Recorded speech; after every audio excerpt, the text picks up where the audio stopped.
지난주 설교에서 제가 요즘 백종원의 골목식당이라는 프로를 이제 틈날 때마다 보고 있다, 이제 그런 말씀을 드렸었는데요. 제가 그 프로를 보다가 눈시울이 붉어진 적이 몇 번 있었습니다. 그 중에 한 번은 그 대전역 인근 편인데요. 이제 그 상황을 보니까 우리나라 중소기업 벤처부에서 이제 청년 일자리 창출 공모 사업으로 한 것 같아요. 그래서 이제 대전역 인근의 그 어떤 건물의 한 층을 전부 다 이제 이 청년 일자리 창출 차원에서 이제 식당을 오픈했는데, 뭐 초밥집도 있고 또 덮밥집도 있고 또 햄버거 집도 있고 또 양식집도 있고, 이런 식으로 이제 그 청년 창업을 이제 도왔는데요. 처음에 17개 가게가 이제 그렇게 오픈을 했는데, 이게 뭐 잘 안 돼서 그런지 다 이제 문을 닫고 이제 7개밖에 남지 않은 그런 상황입니다. 그런데 7개 남은 그 식당들도 뭐 정말 민망할 정도로 손님이 없는 겁니다. 그 파리를 날린다, 이게 이런 때 쓰여지는구나 할 정도로 손님이 너무 없는 겁니다. 사실 그 창업한 청년들 입장에서 지자체에서 도와주는 지원금도 이제 만료가 돼서 다 끊겼고, 이제 손님도 들어오지 않고 하니까 이게 뭐 다 이제 문 닫기 직전 상황 같아요. 그래서 그 청년들이 이제 이 골목식당 팀에다가 막 간청을 했답니다. 우리 좀 도와달라고. 그래서 이제 그 대전역 이제 인근 편, 그러면서 이제 이 골목식당이 한 몇 주간 이제 진행이 됐는데요. 이제 그 전문가라고 할 수 있는 그 백종원 씨가 이제 그 대전역 그 한 층에 있는 식당들을 다 방문하고 뭐 조사하고 검사하고 이걸 다 끝내고 나서, 그리고는 이제 막 청년들을 막 무섭게 야단을 치는 겁니다. 이 뭐 맛도 최악이고 또 이 위생도 최악이다. 누가 이런 데서 그 돈 주고 사 먹겠나, 집에 가서 밥 먹지. 막 이런 식이에요. 그리고 뭐 그냥 뭐 이런 식으로 할 거면은 뭐 다 때려치워라. 이게 뭐냐, 애들 장난도 아니고 막 무섭게 야단을 치는 겁니다. 제가 그 프로가 좀 흥미가 있어가지고 그 인터넷을 검색을 해보니까 막 기사도 이런 내용이 그대로 나와 있더라고요. 백종원 씨는 예정에 없던 미션 현장을 방문해 역대급 분노를 표출했다. 조금도 과장이 아니에요. 막 역대급 분노를 표출하는 겁니다. 그래서 막 무섭게 야단을 치더라고요. 그 보니까 이 청년들이 막 잘하고 싶은 의욕은 있는데 뭐 이거 어떻게 해야 되는지 이거 제대로 배워본 적이 없는 겁니다. 이게 다 자기 나름대로 하다가 보니까 이게 기초도 안 돼 있다고 이 야단을 맞는 겁니다. 이제 그 쭉 이제 청년들이 야단 맞고 점검하고 하는 과정에서 그 중에 유독 이제 한 청년이 막 심하게 야단을 맞는 겁니다. 뭐 안절부절할 정도로 막 직격탄을 날리는데요. 그렇게 이제 야단을 막 엄청나게 맞고 백종원 씨는 이제 가고, 그 청년이 이제 자기 식당으로 들어가는데 그 식당 한쪽 구석에 저 구석진 데서 우는 거예요. 흐느끼 우는 겁니다. 제가 그 모습을 보면서 저도 눈시울을 붉혔는데요. 왜냐하니까 이게 꼭 내 아들을 보는 것 같고 내 딸을 보는 것 같고, 그리고 이 시대에 이 청년들이 얼마나 지금 혼미하고 힘든 삶을 사는가, 이게 막 전이가 되니까 저도 그렇게 눈시울이 붉어지더라고요. 사실 오늘 이 시대를 규정짓는 뭐 신조어들이 막 굉장히 많이 지금 생기고 있는데요. 그 중에서 저는 청년들을 생각할 때 그 뉴노멀 시대라고 하는 이 표현하고, 또 그런가 하면은 오늘 이 시대를 아버지 부재의 시대, 혹은 롤 모델이 없는 세대, 우리 청년들 또 우리 다음 세대들을 지칭하는 이런 표현들이 저는 늘 마음이 참 아픈 사람이에요. 제가 앞에서 말했던 뉴 노멀 시대라는 거는 사실은 이게 2008년도에 있었던 미국발 세계 금융위기 이후로 나타난 세계 경제의 그 변화 특징을 통칭하는 이게 경제 용어였는데, 이게 지금 이제 일반화돼서 이제 이 용어가 의미가 점점 확산되는 것을 느낍니다. 요즘 코로나 바이러스 사태 이후로도 지금 이 뉴 노멀 시대다, 뉴 노멀 시대다, 이런 글들을 제가 종종 접하게 되는데요. 이 노멀이라는 이 단어가 이 영어로 말하면은 정상 혹은 정상적인 이런 뜻을 가진 단어 아닙니까? 그러니까 뉴 노멀 시대를 글자 그대로 풀이를 하자면 뭐 이런 의미 아니겠습니까? 예전에 정상적이던 것이 비정상이 되고, 또 반대로 예전에 비정상적으로 여겼던 것들이 지금은 정상이 되고, 정상이 되는 정도가 아니라 그게 표준이 되고, 이런 너무나 급변하는 시대를 표현하는 게 뉴 노멀 시대거든요. 지금 뭐 동성애에 대한 그 가치관의 문제라든지 이런 것들이 막 전부 지금 이 가치관이 지금 바뀌고 있는 그런 시대를 표현하는 거 아닙니까? 중국에서는 뉴 노멀이라는 표현을 쓰지 않고요, 자기들 그 용어를 쓴다는데, 중국에서는 이 뉴 노멀 대신에 신창타이라는 용어를 쓴다는데요, 뜻은 똑같습니다. 이 중국어로 신창타이가 뭐냐? 새로운 정상 상태라는 뜻입니다. 새로운 정상. 그러면 이게 지금 뭐 우리 젊은이는 말할 것도 없고, 뭐 우리 기성세대도 마찬가지예요. 너무 혼란스러운 거예요. 아니, 평생을 이게 표준이다, 이게 옳다고 믿어왔는데 이게 지금 뭐 다 뒤집어지고 있는 거 아닙니까?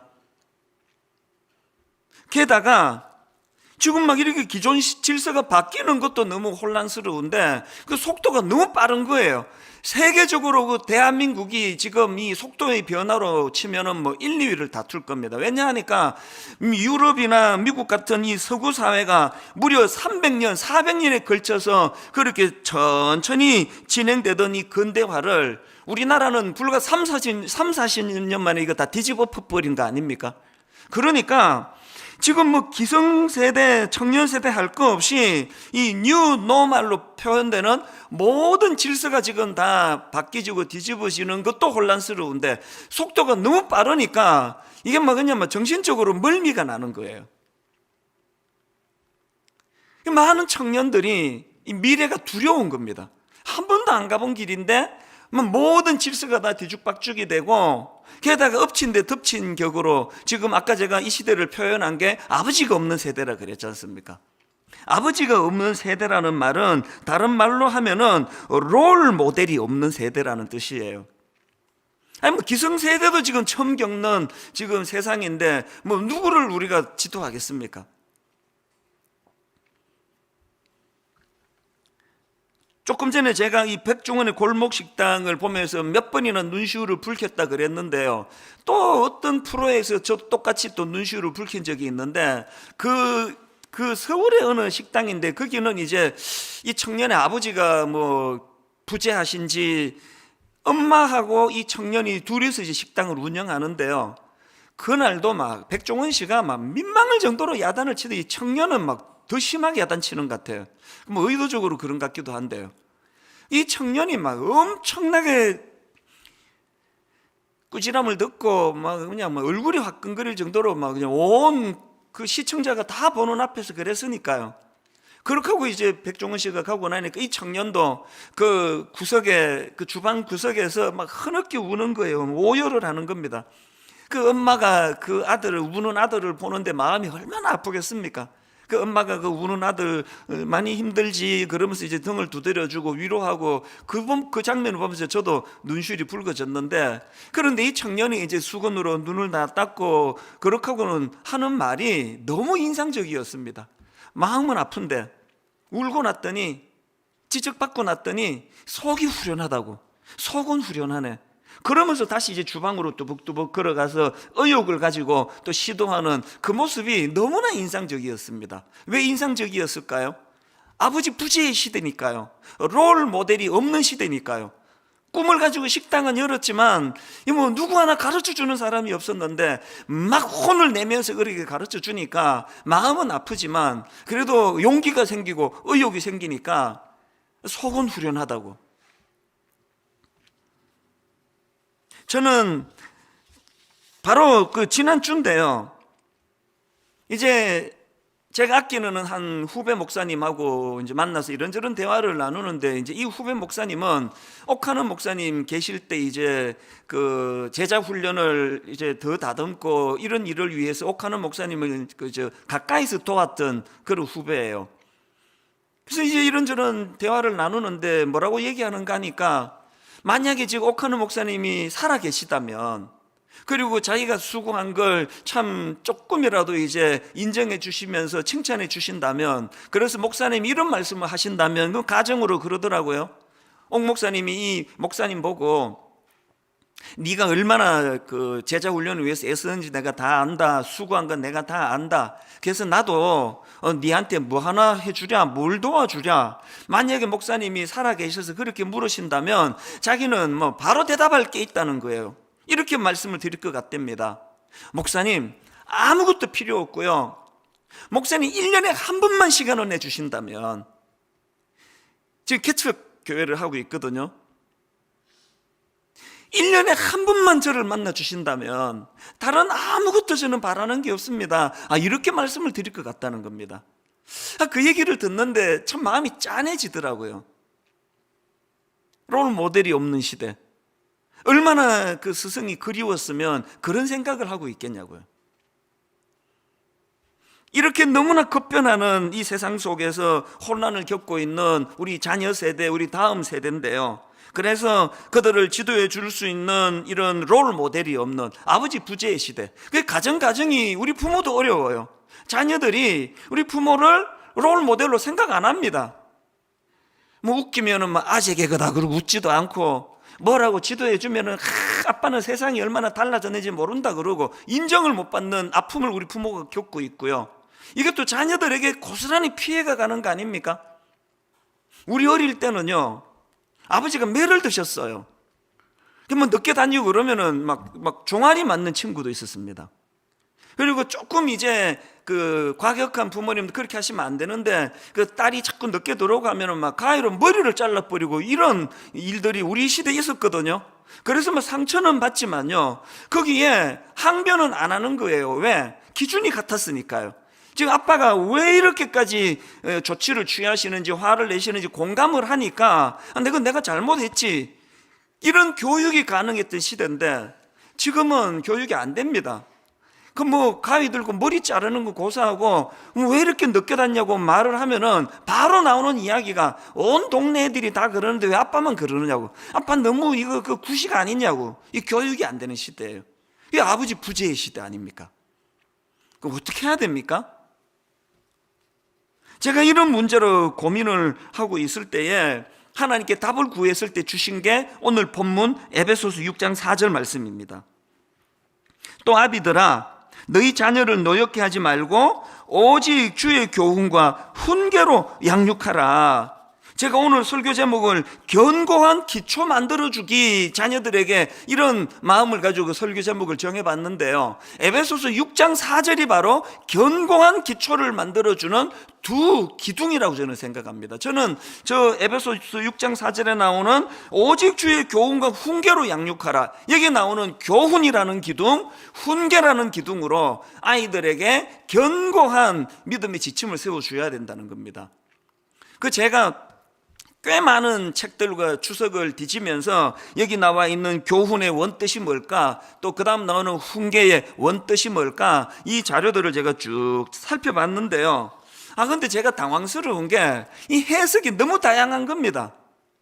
뭘 취해야 되지? 어떤 학자들은 여기 나와 있는 이 두 단어를 설명하는데 이게 사실이 같은 의미다, 같은 의미인데 강조하려고 그렇게 두 단어로 표현한 것이다, 이렇게 설명하는 그런 글도 있고요. 또 어떤 책에 보니까 여기 말하는 앞에 나오는 교훈은 이제 일반적인 교육을 표현하는 단어고, 뒤에 나오는 훈계는 그 일반적인 교육을 말로, 언어로 교육하는 게 그게 훈계다, 이렇게 설명하는 글도 제가 봤습니다. 그 외에 막 여러 설명이 있는 거예요. 그래서 이게 혼란스러웠습니다. 뭘 취해야 되지? 그러다가 제가 이제 여러 자료를 보는 가운데 고신대 이상규 교수님의 설명을 제가 글로 읽을 수 있었는데요, 이제 이분의 주장이 뭐냐 하면은, 이 본문에 나오는 교훈과 훈계라는 단어의 뜻을 제대로 파악하려면 이 에베소서가 쓰여지던 그 당시 1세기 그 사회에서 이 단어가 어떤 때 쓰여지던 단어인가를 먼저 파악을 해야 된다는 겁니다. 그게 공감이 되는 이야기 아닙니까?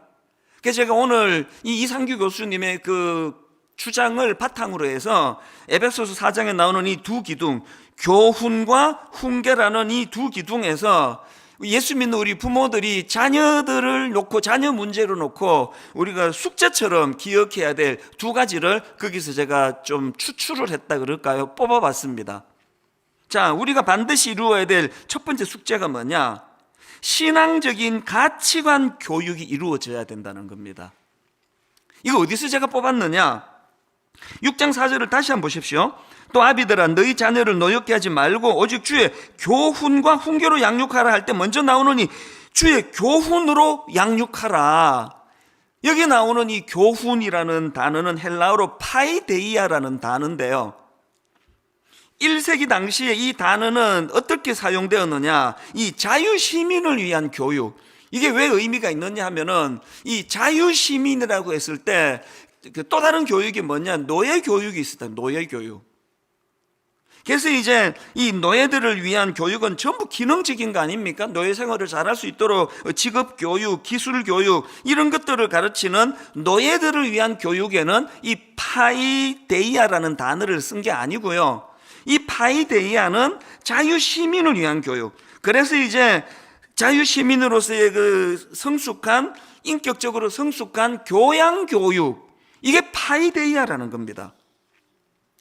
그 당시 통용되던 이 파이데이아에 사도 바울은 그 앞에 주예라는 속격을 붙여가지고 이제 이런 의미예요. 그 당시 이방 헬라인들이나 로마인들이 자기 자녀가 그 자유시민으로 살아갈 수 있도록 인격적으로 성숙한 교육을 시킨 게 파이데이아라면, 하나님 나라의 시민으로서 예수 믿는 부모가 자녀들에게 어떻게 경건한 신앙교육을 시켜야 되느냐. 그래서 여기 나오는 주의 파이데이아로 양육하라는 이 메시지 속에는 그리스도인으로서의 정체성을 드러낼 수 있는 양육이 필요하다는 겁니다.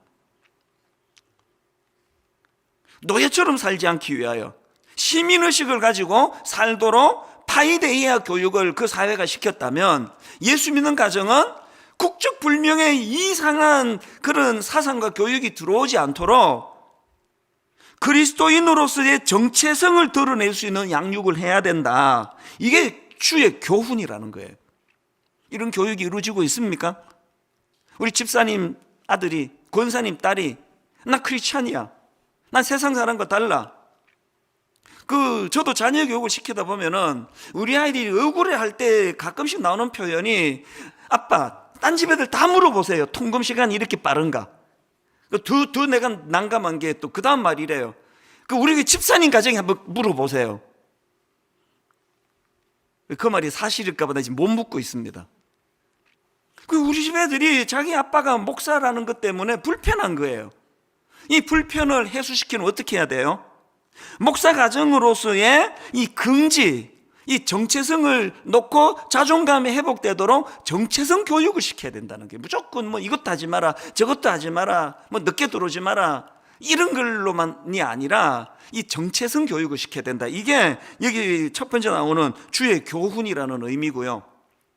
그런가 하면 두 번째로 그 다음 나오는 훈계라는 교훈을 가지고 제가 추출한 숙제가 하나 더 있는데요, 두 번째가 이겁니다. 자녀 교육과 관련한 두 번째 숙제가 뭐냐? 일회성이 아닌 지속적인 신앙 교육이 이루어져야 된다는 겁니다. 오직 주의 교훈과 훈계로 양육하라. 여기 이 훈계에서 어떻게 이 2번을 내가 추출할 수 있었느냐 하니까요, 여기 나오는 훈계는 헬라어로 누테시아라는 단어인데요, 이 누테시아는 습관 혹은 훈육, 이런 뜻을 가진 단어입니다. 그러니까 이제 이 누테시아라는 단어의 특징이 뭐냐? 이 몸과 마음의 습관을 개발해서 위기의 순간에 본능적으로 반응할 수 있게 하는 훈련, 이게 누테시아래요. 그러면서 그 교수님이 이제 설명을 덧붙이기를, 불이 나면은 이 소방관들이 이 머리로 계산 안 합니다. 딱 불이 났다 그러면은 훈련한 몸이 기억을 해요. 그래서 생각 많이 안 해요. 바로 매뉴얼을 따라가지고 이렇게 조치를 취하고 저렇게 조치를 취하고, 사람은 이렇게 구하고 인공호흡은 저렇게 하고, 이게 누테시아가 가능했기 때문에 일어나는 일이라는 거예요. 그러니까 우리가 앞에서 예수 믿는 가정의 아이들답게 크리스찬으로서의 정체성이 드러날 수 있도록 교육을 해야 한다는 게 첫 번째라면, 두 번째 나오는 이 훈계라는 단어는 그런 그리스도인으로서의 정체성을 드러내는 경건훈련, 거룩훈련을 아이들에게 가르치되 그것이 몸에 습관화가 될 때까지 지속적으로 가르쳐야 된다는 겁니다. 이 두 단어의 의미를 제가 잘 되새기면서 먼저 저희 가정에 이것을 접목을 하고 제가 참 반성하고 그 생각하면 저도 자녀 교육을 제대로 못 시키는 것 같아서 참 마음이 아프고 합니다. 여러분의 가정에는 주의 파이데이아 양육이 일어나고 있습니까?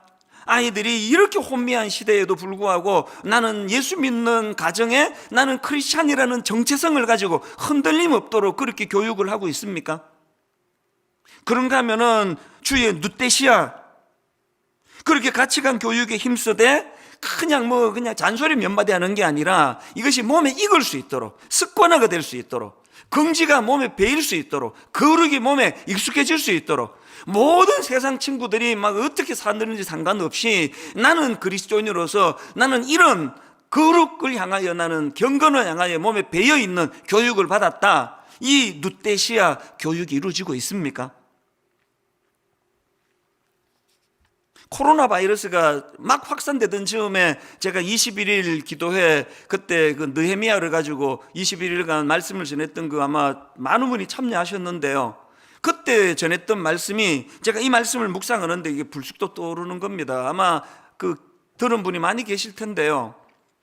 제가 1983년도에 미국으로 이민을 가서 이제 대학교에 입학을 했는데 그 당시로 이미 미국은 성적으로 말로 다 할 수 없는 타락이 이미 돼 있더라고요. 우선에 제가 다니던 학교에 이제 기숙사가 있는데 미국은 대부분의 애들이 다 기숙사를 이제 입소를 하지 않습니까? 근데 혼란스러웠던 게 당연히 한국에는 남자 기숙사가 따로 있고 또 멀찍이 떨어진 데서 여자 기숙사가 따로 있고 그래서 여자 기숙사는 남자들 출입 금지 아닙니까? 그런데 이 미국의 기숙사는요, 남자 기숙사, 여자 기숙사 구분이 없습니다. 다 섞여 있더라고요. 그리고 정말 제가 그 혼란스러웠던 게 뭐냐 하니까 2층 침대에 룸메이트가 지금 2층에서 자고 있는데 주말에 그 이성 친구를 데리고 와가지고 지금 룸메이트가 지금 자고 있는데 거기서 성관계를 막 가지고 그러는 겁니다. 기말고사 때 이제 그 식당 그 카페테리아를 이제 공부할 수 있도록 24시간에 이제 개방을 해 줬는데요. 그래서 이제 한국인 그 후배하고 같이 이게 공부를 하는데 이제 자기 룸메이트가 지나가니까 저보고 형, 저 지금 섹스 머신이 지나간다 그런 말을 해요. 그래서 제가 니 그 룸메이트한테 무슨 그런 그 흉측한 별명을 붙였냐 그러니까 그 얘기를 하는 거예요. 저는 사실 지금도 믿지 않아요. 설마 그런 일이 일어났을까? 그게 40년 전 이야기 아닙니까? 그렇게 성적으로 문란하던 학생들이 지금은 이제 50대 후반이 되고 60대 초반이 되고 다 아버지가 되고 할아버지가 됐는데 한번 생각을 해보세요. 아버지 세대의 가치관이 이제 그런 어떤 그 변화된 생각을 갖고 성적으로 타락한 그런 생각을 갖고 있었다면 그 자녀하고 부모 교육에 무슨 갈등이 있겠습니까? 똑같은 생각을 하고 있는데 제가 이 설교를 준비하면서 너무나 많은 지금 우리 교회에 이 예수 잘 믿는 가정일수록 신실한 가정일수록 부모 자녀 간의 갈등이 많다고 눈물을 많이 흘린다는 얘기를 마음 아프게 듣고 있거든요. 오늘 저는 먼저 그 부모님들을 주님 이름으로 위로하고 싶습니다. 여러분 자녀 문제로 마음이 많이 힘드세요? 속상하세요? 자꾸 눈물이 나십니까? 정말 애쓰시는 거 하나님 아실 거예요. 정말 우리 부모님들이 이 악한 세상 가치관에 물들지 않으려고 너무나 애쓰는 과정에서 일어난 거라고 주님께서 그렇게 위로해 주실 거라고 믿습니다. 그래서 저는 오늘 이 본문 말씀 오직 주의 교훈과 훈계로 양육하라는 이 말씀을 가지고 어떻게 해서든지 간에 파이데이아 교육을 회복해야 돼요. 신앙적인 가치관이 잘 세워지도록. 그런가 하면 어떻게 해서든 누떼시아, 이게 일회성이 아니라 지속적으로 습관화가 이루어질 수 있도록 그런 가치관 교육이 이루어져야 된다는 거 다시 한번 용기를 내주시기를 바랍니다. 그래서 이제 지금 우리가 기독교 성윤리 연구소를 지금 잘 준비하고 있는데요, 이제 도와드릴 거예요. 여러분이 말문이 막히면 우리 교회 성윤리 연구소 한번 들어가 봐라. 거기에 지금 설명이 잘 돼 있다. 동성애에 대해서 이렇게 설명이 돼 있다. 그리고 성적 타락을 왜 견뎌내야 되는지 이런 설명이 있다. 이걸 이제 도와드릴 거예요. 그리고 이제 3주 뒤 창립 18주년을 기념해서 부모님들이 자녀 교육안에 도움을 얻을 수 있도록 10권짜리 번역서가 나옵니다. 연령별로 도울 수 있도록. 그리고 이제 앞으로 영상도 만들 거고요. 지속적으로 이제 자녀 교육에 도움을 드릴 겁니다. 용기 내십시오. 힘내십시오. 그래서 하나님, 내가 파이데이아와 누떼시아 교육이 일어나도록 한번 힘을 얻기를 원합니다. 도와드릴 것입니다. 그리고 이런 교육이 왜 중요합니까? 지난주 설교에서 예수님이 우리에게 보여주신 모범이 뭡니까? 세상이 어떻게 하든지 그걸 표현을 썼잖아요. 개는 짖어도 기차는 간다. 아무리 주변 사람들이 예수님께 열광하고 인기 폭발해도, 아무리 냉대를 하고 손가락질을 해도 그런 세상의 영향을 받지 아니하고 주님께서 그렇게 새벽에 기도할 때 제자들이 와가지고는 마가복음 1장 37절 만나서 이르되 모든 사람이 주를 찾나이다. 그렇게 호들갑을 떨어도 주님이 그 휘둘리지 않으시고, 제가 중요하게 생각하는 건 마가복음 1장 38절 말씀입니다. 주님의 말씀을 다시 한번 들어보세요. 이르시되 우리가 다른 가까운 마을들로 가자. 거기서도 전도하리니. 그 다음 보세요. 내가 이를 위하여 왔노라. 상황이 어떻게 변하든 상관없이 내가 이를 위하여 왔노라. 사명을 향하여 한 걸음 한 걸음 뚜벅뚜벅 걸어가는 주님의 모습, 이 모습이 여러분의 자녀들의 모습이 되기를 간절히 바랍니다. 이 모습이 여러분의 자녀들의 발걸음이 되기를 원합니다. 아침에 그 생각이 불쑥 떠오르더라고요. 온도계 같은 인생. 세상이 바뀌었어요. 바깥이 32도예요. 잘 아는 학생들. 이제 세상이 바뀌었습니다. 영하 10도예요. 잘 분석하는 학생. 그러나 힘없이 끌려가는 학생. 이 온도계 같은 학생이에요. 온도 조절계 같은 인생. 바깥이 지금 35도라도, 바깥이 지금 40도라도 오늘 주님께서 이 본당 안에 예배 드리기에 적합한 25도를 원한다 하실 때 온도 조절계처럼 거기에 끌려가지 않도록 주님의 말씀을 따라 내 길을 걸어가며 그 세상을 주도하는 인생, 주도하는 인생을 만드는 교육, 이게 파이데이아, 이게 누떼시아 교육 아닙니까? 우리 지금부터 그렇게 기도하자고요. 저는 우리 아들에게 여러 차례 이야기를 한 게 있습니다. 세상은 20대 80의 법칙이다. 미국이 저렇게 성적으로 타락하고 문란하고 그렇게 해도 여전히 미국이 미국일 수 있는 건 그 80%를 끌고 가는 20%의 지도자들 때문에 그렇다. 나는 내 아들이 온도계 같은 80%에 들어가는 인생이 아니라 온도 조절계 같은 20% 안에 드는 지도자가 됐으면 좋겠다. 이 제목을 가지고 우리 같이 기도하자고요. 하나님, 주님이 본을 보여주시는 오늘의 말씀을 저는 이렇게 맺기를 원합니다. 토마스 아켄피스가 그리스도를 본받아라는 책을 쓴 그 책 첫 페이지에 기록된 말씀, 지난주 인용했던 이 말씀을 읽어드리고 말씀을 마무리하려고 하는데요, 요한복음 13장 15절입니다. 내가 너희에게 행한 것 같이 너희도 행하게 하려 하여 본을 보였노라. 여러분, 우리가 지도해야 하는 자녀교육 기준은 예전 70년대식 우리 부모가 기준이 돼서 안 됩니다. 그런가 하면은 세상이 바뀌었다고, 온 시대가 다 바뀌었다고 그 자녀들이 주장하는 그대로 끌려가서도 안 됩니다. 우리가 자녀들에게 제시할 수 있는 너무나 중요한 기준, 견고한 새로운 기초로 만들어지는 기준은 예수님의 삶을 본받는 거예요. 그분을 따라가는 삶이에요. 그리고 그것을 기록해 놓은 성경의 지도대로 양육받는 교육입니다. 오늘 설교 마무리 찬양으로요, 참 어릴 때 이 찬양, 나의 사랑하는 책, 비록 헤어졌으나 어머니의 무릎 위에 앉아서 재미있게 듣던 말, 그때 일을 지금도 내가 잊지 않고 기억합니다. 우리 부모님 세대는 저희들보다 학력이 높지를 않으시고 지식으로 지금보다 충만하지 않으셨다 하더라도 참 무릎에 앉아놓고 말씀을 기준으로 양육했기 때문에 오늘 우리가 이 자리에 있게 된 거 아닙니까? 자녀들을 기억하면서 참 눈물로 아버지 이 믿음이 전수되는 그런 부모, 그런 가정이 되기를 원합니다. 우리 가사를 기억하시고 말씀을 기억하시면서 한번 이 찬양 같이 불러보시면 좋겠습니다. 나의 사랑하는 채.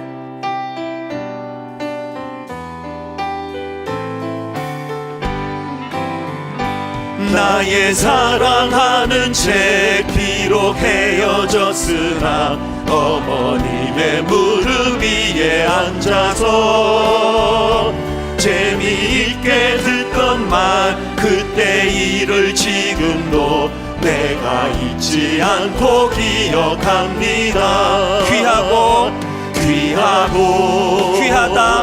귀하다 우리 어머니가 들려주시던